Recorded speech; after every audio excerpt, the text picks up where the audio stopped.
Hello, this is Dr. Nuke, and right now I'd like to talk to you about the Rainbow Family gatherings. I went to one in New Mexico in, I believe it was 1996, I think, in New Mexico. They have their thing on National Forest land. But I guess they can't be evicted from the national forest unless they, except that you can only camp in one spot for a certain amount of time, I guess, or some rule. But if you move your camp around, and anyway, the Rainbow people aren't there that long, most of them anyway. Although I kept going to the thing for a long period of time, it was my only social outlet at the time. I drove way up there to Tres Piedras, New Mexico. Actually, you go all the way to Tres Piedras, New Mexico, and then you still have to go way, way, way into the national forest, like 20 miles onto a dirt road. And then where you parked your car wasn't where everything was, so you still had to walk a couple of miles to where you camped.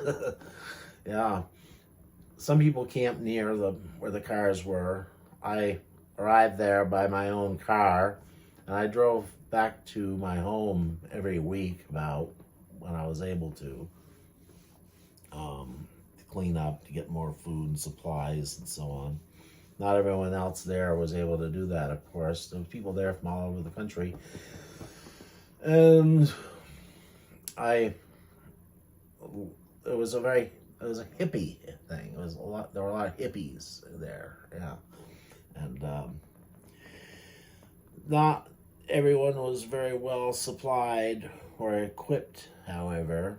And there was a time when I was hungry, and I remember seeing some melted chocolate on the ground and eating it off the ground, or scooping it up in my hand and licking it off my hand. I don't know exactly, but yeah.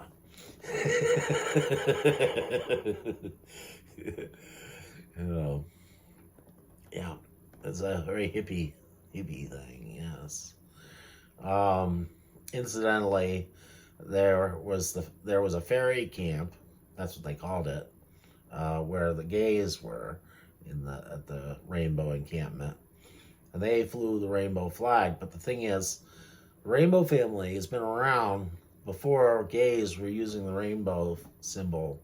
The Rainbow family goes all the way back to the 1960s, I guess.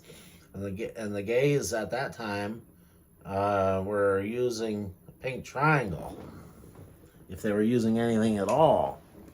The pink triangle has since fallen out of favor somewhat. Now, rainbow is more common with LGBTQIAs, but one person that was with me at this gathering told me that the fairies, the gays, had appropriated the rainbow flag for themselves from them, the rainbow people, who had nothing to do with the gay rights movement, except that presumably a good rainbow would be tolerant of someone who was gay or lesbian or transgender or whatever. Well, there's one thing you need to know. You forgot to add. They all have their own separate flags now. Yeah. All different colors. I'm just letting you know. Yeah. They all have separate flags now that you probably didn't know that little fact. Oh, yeah. They all have all different colors. All different, LGBTQIA. They all have separate flags now. All right. I just learned that recently. I learned it and added to The Sims. Yeah. I literally didn't know that. I was like, what? I didn't know that. I was like, that's really cool. Yeah. I thought that was pretty neat. Okay. All right. Well, please, this is Dr. Nuke signing off. Please like, share, subscribe, comment.